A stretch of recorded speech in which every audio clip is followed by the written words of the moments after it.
Welcome to the Banker Lamp. Please enjoy the video. In this video, I will explain how to make perfect burrito skin. We will start by gathering our simple ingredients. You will need about 2 cups of all-purpose flour, half a teaspoon of salt, 1/3 cup of warm water, and 2 tablespoons of lard or vegetable shortening.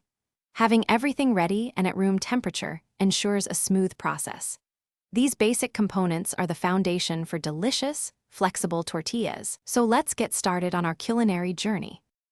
Now, let's get our hands into the dough. First, whisk together the flour and salt in a large bowl. Next, cut in your chosen fat until the mixture resembles coarse crumbs. Slowly pour in the warm water, mixing until a shaggy dough comes together. Turn it out onto a lightly floured surface and knead for about 5 to 8 minutes. You are looking for a smooth, elastic ball that springs back when gently poked. This step is vital for developing the gluten. After kneading, it is crucial to let your dough rest. Cover the dough ball with a clean cloth or plastic wrap and let it sit for at least 30 minutes at room temperature. This resting period allows the gluten to relax, making the dough much easier to roll out later. Once rested, divide the dough into 8 equal pieces, each weighing approximately 2 ounces.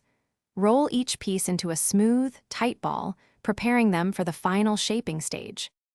Finally, it is time to roll and cook our burrito skins. On a lightly floured surface, roll each dough ball into a thin 7-inch circle, aiming for about 1/16 of an inch thick. Heat a dry cast iron skillet or griddle over medium-high heat. Cook each tortilla for 30 to 45 seconds per side.